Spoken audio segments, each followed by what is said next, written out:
Ruth గ్రంథము మొదటి అధ్యాయము. న్యాయాధిపతులు ఏలిన దినములందు దేశములో కరువు కలుగగా యూదా బెత్లెహేము నుండి ఒక మనుష్యుడు తన భార్యను తన 2 కుమారులను వెంటబెట్టుకుని మోయాబు దేశమున కాపురముండుటకు వెళ్ళెను. ఆ మనుష్యుని పేరు ఎలీమెలకు, అతని భార్య పేరు నయోమి. అతని 2 కుమారుల పేర్లు మహ్లోను, కిల్యోను. వారు యూదా బెత్లెహేము వారైన ఎఫ్రాతీయులు. వారు మోయాబు దేశమునకు వెళ్లి అక్కడ కాపురముండిరి.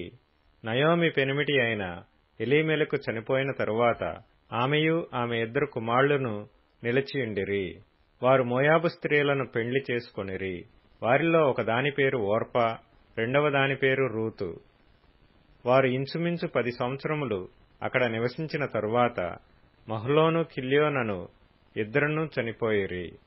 కాగా ఆ స్త్రీ తాను కనిన 2 కుమారులను తన పెనిమిటియు లేనిదాయెను.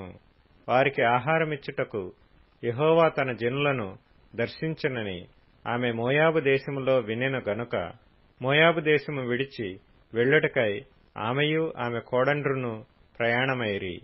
అప్పుడు ఆమె ఉన్న స్థలము నుండి ఆమెతో కూడా ఆమె 2 కోడండ్రును బయలుదేరి యూదా దేశమునకు తిరిగి పోవలెనని మార్గమున వెళ్ళుచుండగా నయోమి తన 2 కోడండ్రును చూచి, మీరు మీ తల్లుల ఇండ్లకు తిరిగి వెళ్ళుడి. చనిపోయిన వారి ఎడలను నా ఎడలను మీరు దయచూపినట్లు యెహోవా మీ ఎడల దయచూపునుగాక. మీలో ఒక్కొక్కతి పెండ్లి చేసుకొని తన ఇంట నెమ్మది నొందునట్లు యెహోవా దయచేయునుగాక అని వారితో చెప్పి వారిని ముద్దు పెట్టుకొనెను. అంతటా వారు ఎలుగెత్తి ఏడ్చి, నీ ప్రజల యొద్దకు నీతో కూడా వచ్చెదమని ఆమెతో చెప్పగా నయోమి, నా కుమార్తెలారా, మీరు మరలుడి. నాతో కూడా మీరు రానేలా మిమ్మును పెళ్లి చేసుకొనుటకై ఇంక కుమారులు నా గర్భమున నుందురా. నా కుమార్తెలారా, తిరిగి వెళ్ళుడి. నేను పురుషునితో నుండలేని ముసలిదానను. నాకు నమ్మిక కలదని చెప్పి ఈ రాత్రి పురుషునితో నుండి కుమారులను కనినను వారు పెద్దవారగు వరకు వారి కొరకు మీరు కనిపెట్టుకొందురా. మీరు వారి కొరకు కనిపెట్టుకొని పురుషులు లేక ఒంటరి కత్తెలై ఉందురా. నా కుమార్తెలారా, అది కూడదు. యెహోవా నాకు విరోధి ఆయను.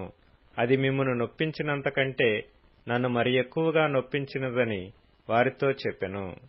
వారు ఎలుగెత్తి ఏడ్వగా ఓర్పా తన అత్తను ముద్దు పెట్టుకొనెను. రూతు ఆమెను హత్తుకొనెను. ఇట్లుండగా ఆమె, ఇదిగో నీ తోడికోడలు తన జనుల యొద్దకును తన దేవుని యొద్దకును తిరిగి పోయినదే. నీవును నీ తోడికోడలు వెంబడి వెళ్ళుమనెను.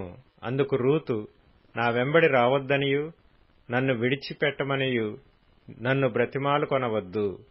నీవు వెళ్ళు చోటికే నేను వచ్చెదను. నీవు నివసించు చోటనే నేను నివసించెదను. నీ జనమే నా జనము, నీ దేవుడే నా దేవుడు. నీవు మృతి పొందు చోటను నేను మృతి పొందెదను. అక్కడనే పాతి పెట్టబడెదను. మరణము తప్ప మరి ఏదైనను నిన్ను నన్ను ప్రత్యేకించిన ఎడల యెహోవా నాకు ఎంత కీడైనా చేయునుగాక అనెను. తనతో కూడా వచ్చుటకు ఆమెకు మనసు కుదిరినదని నయోమి తెలుసుకొనినప్పుడు అందును గురించి ఆమెతో మాట్లాడుట మానెను.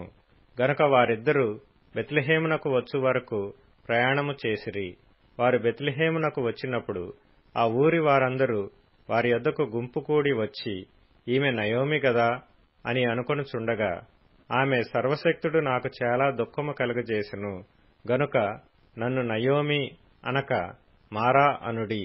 నేను సమృద్ధి గలదాన్నై వెళ్ళితిని. యెహోవా నన్ను రిక్తురాలినిగా తిరిగి రాజేసెను. మీరు నన్ను నయోమి అని పిలువనేలా? యెహోవా నా మీద విరుద్ధముగా సాక్ష్యము పలికెను. సర్వశక్తుడు నన్ను బాధపరచెను అని వారితో చెప్పెను. అట్లు నయోమియు ఆమెతో కూడా మోయాబీయురాలైన రూతు అను ఆమె కోడలను మోయాబు దేశము నుండి తిరిగి వచ్చిరి. వారిద్దరూ యవల కోత ఆరంభములో బెత్లెహేము చేరిరి.